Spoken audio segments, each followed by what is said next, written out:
Hello বন্ধুরা, আজকে আরেকটা রেসিপি নিয়ে আসছি। আজকে দেখবো লোভনীয় আমের আচার। তো দেখতে থাকো সম্পূর্ণ ভিডিও। আজকে টক ঝাল মিষ্টি আমের আচার তৈরি করব।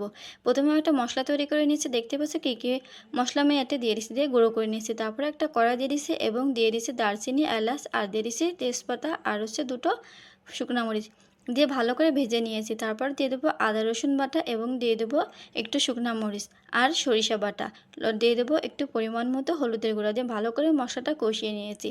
এখানে আমটা আমি ধুয়ে ভালো করে ফালি করে কেটে রাখছিলাম পানি ঝরিয়ে, দিয়ে ভালো করে এবার মিশিয়ে নিচ্ছি মশলার সাথে। কিছুক্ষণ ভালো করে মিশিয়ে নিতে হবে হালকা ভাজা ভাজা ভাব করে। এবার ঢেকে দিয়ে কিছুক্ষণ রান্না করার মতো ভেজে নেব বা কষিয়ে নেব।